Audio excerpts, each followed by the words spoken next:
The phone vibrates against the kitchen counter, a low hum that slices through the morning quiet like a warning shot.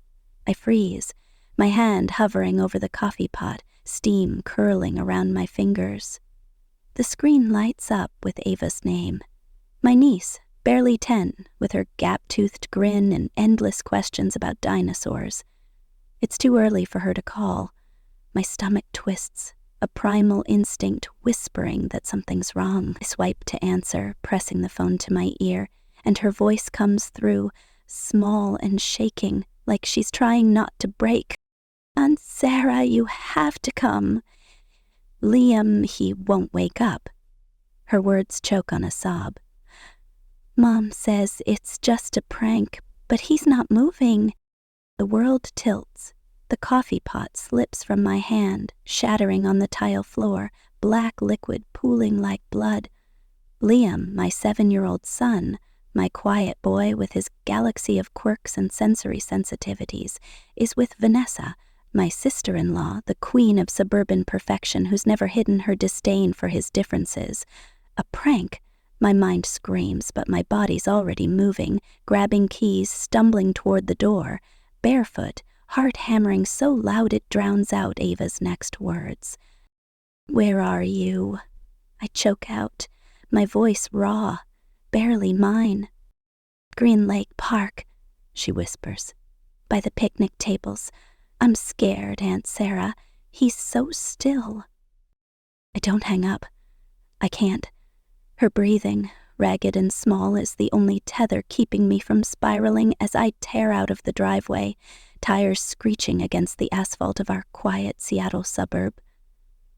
The morning sun glints off manicured lawns and SUVs, mocking the chaos clawing at my chest. Green Lake Park is 10 minutes away, but every second stretches into years. My hands tremble on the steering wheel, and I dial 911, words spilling out in a hollow rush. My son's not responding. He's 7. He's at Green Lake Park with his aunt. Please, hurry. The operator's calm voice asks questions I can't process. Allergies? Medications? I packed his bag myself. Apple slices? Gluten-free crackers, his noise-canceling headphones with rocket ship stickers. No allergens. No meds. Just Vanessa, with her saccharine smile and her insistence on taking Liam and Ava to that damn indoor adventure park. Cousin bonding, she'd called it, her voice dripping with that PTA president charm that always felt like a performance. I had ignored the knot in my gut, the one that flared every time she rolled her eyes at Liam's meltdowns, or sneered that he'd grow out of it if I stopped coddling him. I should have listened to that knot. I knew better. Vanessa's never cared about Liam. Not at Christmas when she laughed off his sensory overload, not at Easter when she served him pecan pie despite his allergies, not at the school carnival when she posted a photo of his meltdown with a caption that twisted my heart. Our sweet little challenge. But Liam's face had lit up when I mentioned the adventure park. He'd bounced on his heels, clutching Ava's blue scarf, a gift she'd given him last summer, his treasure, soft and safe against his cheek. That joy undid me, so I let him go. The park looms ahead, a sprawl of green under a too bright sky. I swerve into the lot, gravel crunching under my tires, and throw the car into park before the engine's even settled. My legs carry me forward, past joggers and dog walkers, their normalcy a slap in the face. I spot them near the picnic tables. Ava crouched in the grass, her face streaked with tears. Liam, my Liam, lying limp, his small frame unnaturally still, like a doll discarded after play. Vanessa stands a few feet away, arms crossed, her white linen dress pristine, her sunglasses perched on her head like this is just another sunny Saturday. I drop to my knees beside Liam, the grass cool and damp against my skin. His chest barely moves, shallow breaths so soft they're almost imaginary. I press my fingers to his neck, searching for a pulse. It's there, faint, fluttering, but real. "Liam," I whisper, cradling his head, his dark curls damp with sweat. "Baby, can you hear me?" His face is pale, lips tinged blue, and his blue scarf is tangled around his arm like he'd clung to it as he slipped away. Eva grips his hand, sobbing. I told her not to. I said it wasn't funny. I look up at Vanessa, her face a mask of mild annoyance like we're ruining her Instagram moment. What did you give him? My voice is low, trembling with a rage I can barely contain. She blinks, feigning confusion. What are you talking about? He just got overexcited. Kids like him do that, Sarah. You know how he is. Kids like him? I stand, every inch of me shaking. What did you give him? I roar, loud enough to make a nearby jogger freeze, his water bottle halfway to his mouth. Vanessa rolls her eyes, pulling her phone from her pocket. Relax, it was a joke. He'll wake up. Her thumb slides across the screen, a flicker of motion I catch too late. She's deleting something. My blood runs cold. You filmed him? I gasp. You filmed my son like this? She gives me that smug half-smile, the one she wears at PTA meetings when she knows she's won. He was acting weird. I thought it might help you see how overprotective you are. I turn to a group of parents nearby, my voice cutting through the air. Someone call an ambulance, now! A woman with a stroller fumbles for her phone, her eyes wide. Sirens wail in the distance, growing louder but not fast enough. Liam's skin feels colder by the second. I kneel again, brushing his hair back, whispering, Stay with me, baby, stay with me. The EMTs arrive, moving with clipped precision. Oxygen mask, IV, vitals check. One of them, a woman with steady eyes, turns to me. Do you know what he might have ingested? I shake my head, my voice hollow. I packed his food myself. No allergens, no meds. He was with her. I nod toward Vanessa, who's now stepping forward, her face twisted in crocodile tears. He's overreacting, Vanessa calls out, loud enough for the gathering crowd to hear. He's just tired. I didn't do anything. But Ava's voice, small but clear, slices through the lie. Mom made him drink something. The world stops. Every head turns. She said it was a smoothie, but it smelled funny. Then he got sleepy and fell. The EMT's eyes narrow. A police officer who'd arrived with the ambulance kneels beside Ava. What did you say, sweetheart? Ava's lip trembles. It smelled like medicine. I told her not to, but she said it was fine. The officer stands, his tone shifting as he faces Vanessa. Ma'am, step over here. Hands where we can see them. Vanessa's face drains of color. Wait, what? This is insane! Her voice cracks, but I don't hear the rest. The ambulance doors slam shut, and I'm climbing in beside Liam, my hand gripping his as the sirens scream us toward the hospital. The emergency room is a blur of fluorescent lights and antiseptic. Liam's gurney rolls through swinging doors, nurses and machines swarming him like bees. I follow, my legs moving on instinct, my mind stuck on Ava's words. It smelled funny. Monitors beep, wires snake across Liam's chest, and an oxygen tube rests under his nose. His hand is clammy in mine, and I check his breathing every few seconds, terrified it'll stop. I'm sorry, I whisper, my throat tight. I should have protected you. I never should let her near you. The door creaks open, and Mark steps in, my brother, Vanessa's husband. His face pale and confused, clutching his phone like it holds answers. Sarah, what the hell's going on? I stand, my voice cold. Your wife poisoned my son. Ava told the cops. She gave him something. He blinks, stepping back. What? No, Vanessa wouldn't. She's not. She did. I cut him off, my words sharp. Lily saw it.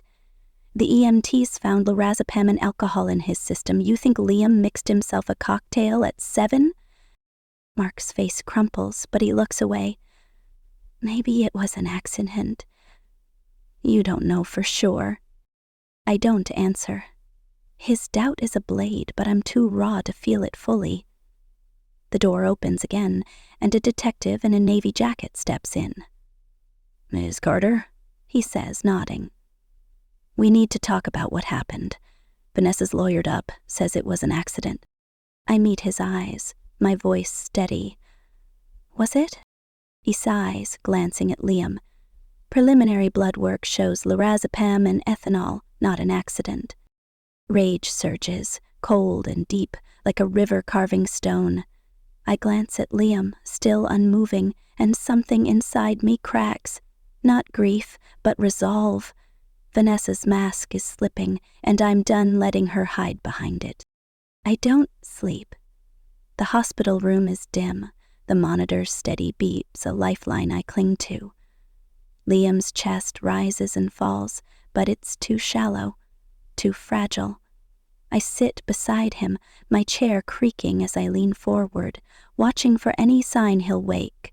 The first light of morning creeps through the blinds, painting stripes across his face, but the weight in my chest doesn't lift. Mark returns at dawn, still in yesterday's clothes, his eyes bloodshot.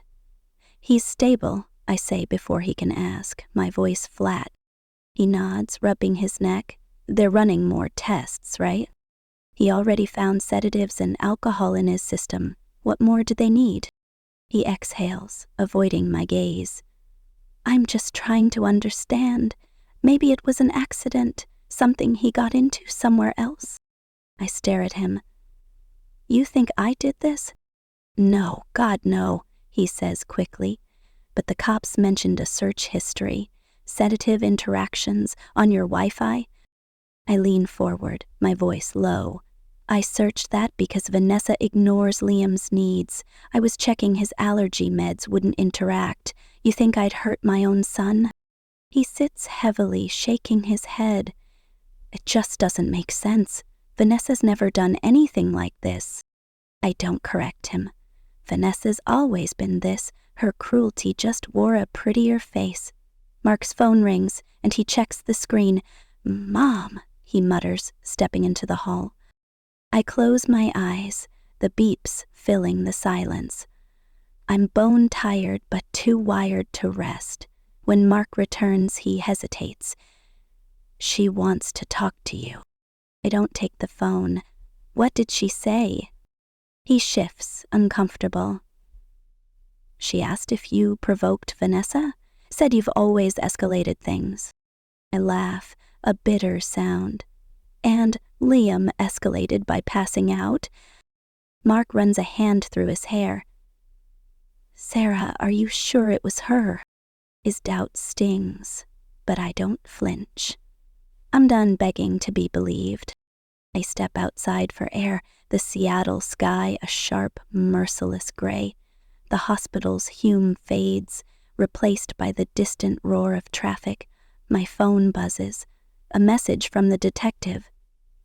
"Ms. Carter, we found search activity on your Wi-Fi, sedative interactions. Can you explain?" My fingers freeze over the screen. The blood drains from my face. They're looking at me now, just like Vanessa planned. She's not just lying. She's turning the knife, painting me as the unstable mom, the one who overreacts, who doesn't fit in at book clubs or brunches. I head back inside, my steps heavy, not because I'm scared, but because I see it now, Vanessa's game.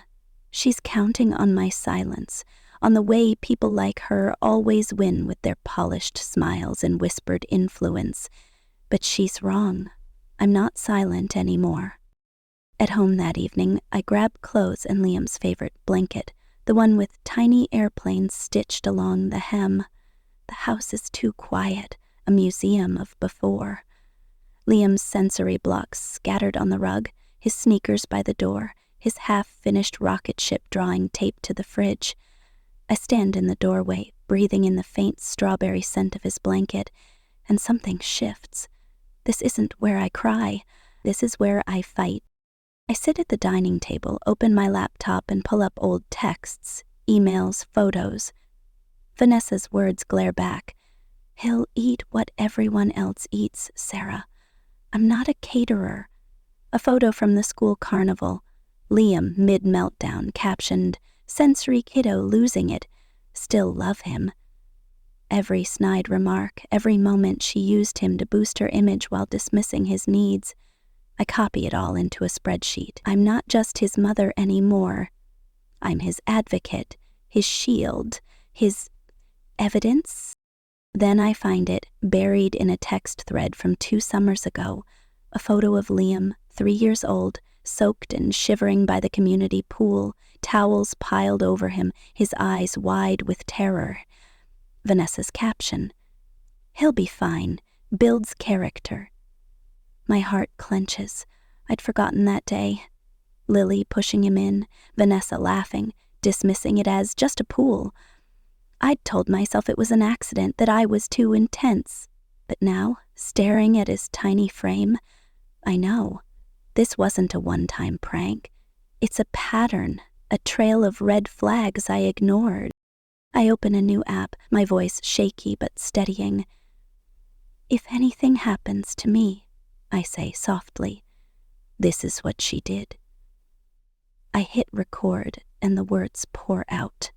Every slight, every lie, every moment Vanessa thought she'd buried. I don't know who I'm speaking to, but I know I can't stay quiet anymore. The rain starts after sunset, slamming against the windows like it's angry too. I sit on Liam's bed, clutching his airplane blanket, the house a vault of memories. My phone blinks with an alert from Liam's health monitor app. Disconnected, sensor unresponsive. My breath catches. That's impossible. He's in the hospital, hooked to machines. I unzip the canvas pouch from that day. Inside is his smartwatch, but it's wrong. Too light, no serial code, no chip, a fake. Vanessa switched it before picking him up. No vitals, no tracking, no proof if he'd disappeared. My hands shake as I drop the watch, its plastic clicking against the hardwood. She didn't just drug him. She planned it, stripped away his safety net. My phone buzzes again, an unknown number, one sentence. "Stop digging. Think of Liam." Attached is a photo of Liam in our backyard 2 months ago, laughing, unaware of the camera hidden behind our fence. I lock every door, close every curtain, my heart scrambling. Someone's watching. Not just watching, threatening. I sink to the floor, back against the wall, the storm roaring outside. My shoulders shake, but I don't cry out. I won't give them that. What if they take him? I whisper, and for a moment, I believe they could. My finger hovers over the delete key on my laptop, over the folder holding everything. Maybe if I stop, this ends. Maybe Liam stays safe. Then I see it. A photo from Liam's last birthday. He's grinning, icing on his chin, Ava beside him. In the background, Vanessa watches, her smile absent, her eyes cold. Ava's words echo, "I don't want to go home anymore." I stand, walk to Liam's room, and pull open his drawer. Tucked under socks is Ava's blue scarf, soft and faintly scented with baby soap. Liam kept it through everything, even as Vanessa laughed. If he could hold on, so can I. I dry my face with the scarf, walk to my desk, and pull out 2 USB drives and a backup laptop. I upload everything, twice. The storm shakes the house, but I don't flinch. This time, I'm not afraid of the noise. I'm the noise, and Vanessa's about to learn what happens when you underestimate a mother's war. The storm outside has quieted by morning, but the one inside me rages on, a hurricane of fury and focus. I stand in my kitchen, barefoot on the cold tile, staring at the laptop screen where my ex-post sits unwritten. The cursor blinks like a heartbeat, daring me to speak. I've rewritten it 6 times, each draft angrier, more desperate, but none feel right. I don't want to scream or beg. I want the truth to cut through Vanessa's lies like a blade. My hands tremble. not with fear but with the weight of what I'm about to do. I type, "A harmless prank nearly took my son's life. The woman who did it hasn't apologized." Here's what I know. I attach 3 files: a screenshot of Vanessa's text calling Liam dramatic, a video of him slurring "I feel weird" while she laughs, and Ava's whispered voice memo. "She said not to call you, Aunt Sarah. Just wait. I don't name Vanessa. I don't need to. The evidence will do that for me." I hit post, and the world shifts. By noon, the thread has 10,000 retweets. My phone buzzes endlessly, notifications piling up like debris after a wreck. Strangers, neighbors, even the barista from the corner cafe. They're sharing, commenting, raging. "I always knew she was off," writes a woman from the community center. "She laughed when my kid fell at the park," adds another. The validation feels like oxygen, but it's not enough. I need more than outrage. I need justice. I'm refreshing the thread when a private message pings. It's from someone named Clara. No profile picture, just a gray silhouette. "Hi, Sarah. I don't know you, but I nannied for Ava when she was little. I saw your post. I'm sorry. I believe you." My breath catches. Another message follows. "Vanessa asked me to give Ava melatonin to keep her quiet during church. I refused." Then a third. "When I quit, she tried to make me sign an NDA. I didn't. I'll testify if you need me." My fingers tremble as I type a reply, arranging to meet her tomorrow. Clara's words are a crack in Vanessa's armor, and I'm ready to pry it open. But the high doesn't last. That afternoon, my porch reeks of gasoline, the wood slick with it, though no match was struck. I call the police, my voice steady but my heart racing. They take a report, but their questions sting. "Any enemies? Recent disputes?" I tell them about Vanessa, the fake smartwatch, the threatening text with Liam's photo. They nod, scribbling, but their eyes say they're not sure where I fit in this story, victim or paranoid mom. I lock the doors tighter that night, checking Liam's empty room like he might vanish if I don't. The next morning I drive to the hospital, the city a blur of gray and green. Liam's room is quiet. The monitor's beeps a steady rhythm. He's still pale, but his breathing stronger, his fingers twitching when I hold his hand. I kiss his forehead, whispering, "I'm fighting for you, baby." I don't cry. I can't. My phone buzzes. A video circulating on X. It's Vanessa at a charity gala last night, cornered by a mom from the PTA. "If it's not true, why won't you show the texts?" the mom demands. Vanessa clutches her purse, muttering about drama, then storms out, her heels clicking like gunfire. The clip's viral before lunch, and I feel a grim satisfaction. Her mask is cracking, but she's not down yet. I meet Clara at a quiet cafe on Capitol Hill, its windows fogged from the drizzle. She's in her 30s, freckled with sharp eyes that don't waver. Over coffee, she tells me about Vanessa, how she'd bragged about managing Ava's tantrums with sedatives, how she'd fired Clara for questioning it. "She said she could make any kid behave," Clara says, her voice low. "Even the ones who didn't talk?" My stomach churns. I think of Liam, nonverbal during meltdowns, and the mute child Vanessa tormented at a daycare job Rachel mentioned. I hit record on my phone, and Clara doesn't flinch. "Use it," she says. "If it helps Liam, use it." Back home, I don't collapse. I work.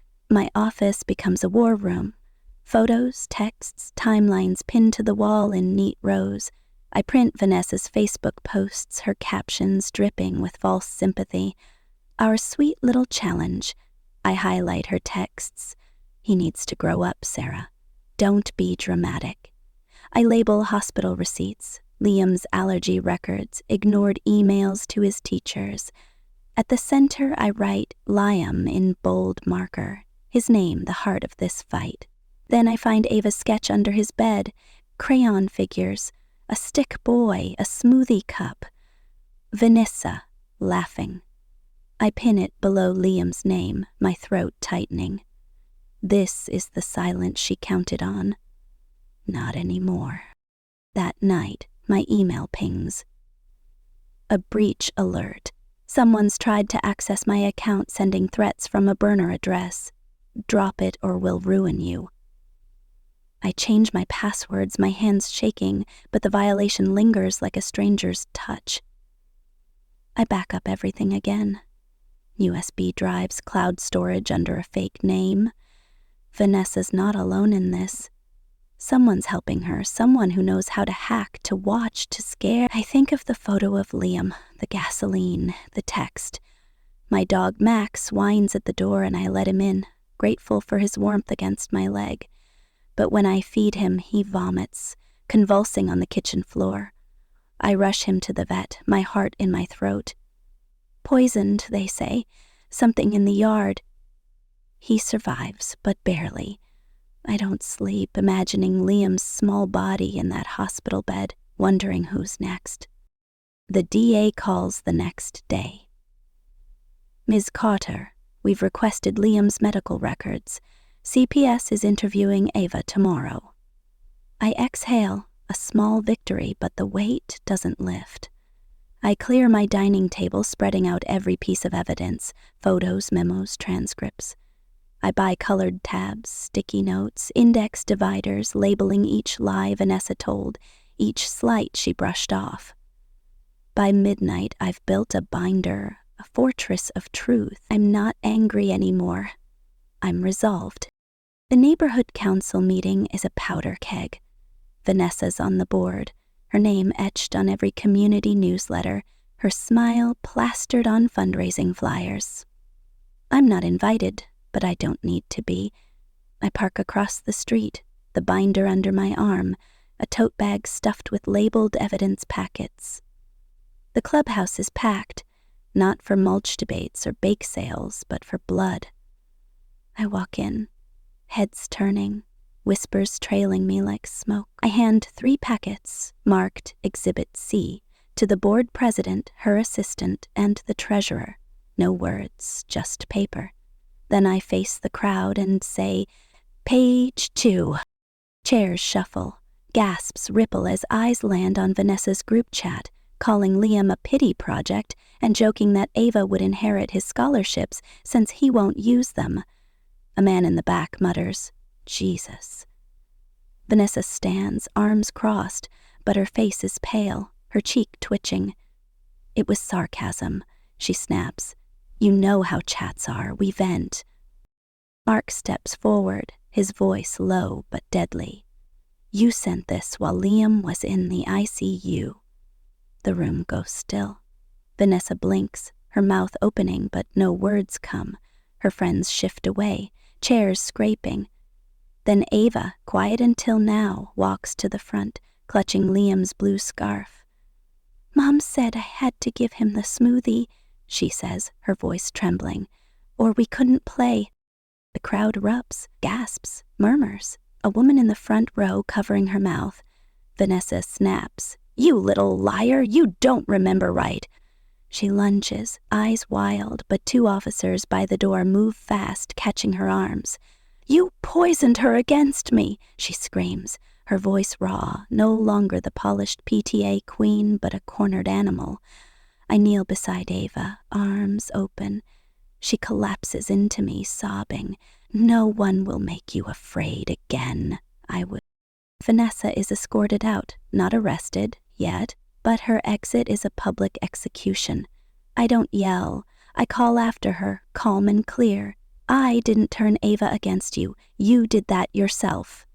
The room freezes, then someone claps. Slow, deliberate, others join, a rhythm of recognition.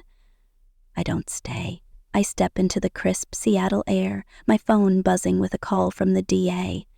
Ms. Carter, we've confirmed your statement. We're preparing charge. And look back at the clubhouse. Mark with his head in his hands, Ava clutching the scarf like armor, and say, I'll be ready. The grand jury hearing is a storm of its own. I arrive early, No makeup, no pearls, just a blouse, black pants, and my binder. The courthouse steps crawl with reporters, neighbors, strangers hungry for drama. I slip past, avoiding cameras. Inside, the air is thick with tension. My lawyer, a wiry man with a tight jaw, meets me at security. Vanessa's team released a video this morning, he says. Spliced to show you shaking Liam during a meltdown. My chest tightens, but I'm not surprised. Let them play it. The judge enters, the bailiff calls order, and Vanessa's lawyer rises. New evidence, Your Honor. A video raising concerns about Ms. Carter's conduct. The screen dims, the clip shaky. Liam screaming, me crouched beside him, trying to hand him a sensory toy. Edited, it looks like I'm grabbing him, yelling. The room murmurs, jurors shifting. But I know this footage. 2 days, 2 shirts, tampered timestamps. I stand. Your Honor, I'd like to respond. The judge nods. I hand the clerk a USB. This is the unedited original, with metadata and chain of custody. And here, I open my binder, is Clara's affidavit confirming she managed the camera this was stolen from. I don't raise my voice. I was helping Liam through a sensory overload, not hurting him. The person who edited this told my niece to give him a funny drink. Jurors' faces harden. I hold up Ava's blue scarf. This was in Liam's pocket when he collapsed. It's Ava's, the only safe thing he had that day. The room goes silent, the kind that screams louder than rage. The DA stands. Your Honor, based on forensic validation and tampered evidence, we request Miss Reynolds be remanded to custody. Vanessa leaps up, shrieking, You can't, she's lying! The judge doesn't flinch. Ms. Reynolds, you are remanded without bail. Handcuffs click. As she's led past me, I lean in and whisper, You hid behind smiles and gala dresses. I hid behind facts. Facts win. 3 months later, the house smells like home again, not fear. Late summer light spills through the living room, warming the floor where Liam lies, coloring rocket ships in spacesuits. He hums, barefoot, his joy a quiet miracle. Vanessa's sentencing, 12 years for child endangerment, evidence tampering, medical device sabotage, came 2 weeks ago. I didn't attend. My words in court were enough. Her name's gone from the PTA, the council, the community's memory. A warning now, not a leader. Mark's text pings. Ava's coming in 10. He's filed for divorce, started therapy with Ava, setting boundaries. I don't praise him, but I see the effort. Ava arrives, peeking through the door, her tote bag clutched tight. Liam waves, and they don't talk about that day. They build a city from paper towel rolls, Ava cutting windows, Liam stacking towers, whispering, This one's a spaceship. I watch, breathing. As Ava leaves, she pulls the blue scarf from her bag, placing it in my palm. Liam said you kept it safe. My chest tightens. I kneel. He helped me, too. Her smile is small, real, not the forced grin Vanessa coached. Liam waves, see you Friday, and doesn't cry. Let's sit on the couch, the sun catching dust in the air. Justice doesn't come with a manual. No one tells you how to feel when the fight's over, when the guilt lingers, the shaking hands as I packed Liam's bag, the silence when Mark doubted me. The decades women like Vanessa win with whispers and image, but I didn't burn her down with fury. I built a war map with truth. That evening, Liam and I sit on the porch, shoulder to shoulder. The crickets hum. He leans into me, whispering, Is the bad lady gone? I nod. Yeah, baby, she's gone. He looks ahead. Good. I didn't like her smile. I wrap an arm around him, exhaling. We fought not to be heard, but to never be silenced again. And in that quiet, I know Liam's safe, and I'm still standing.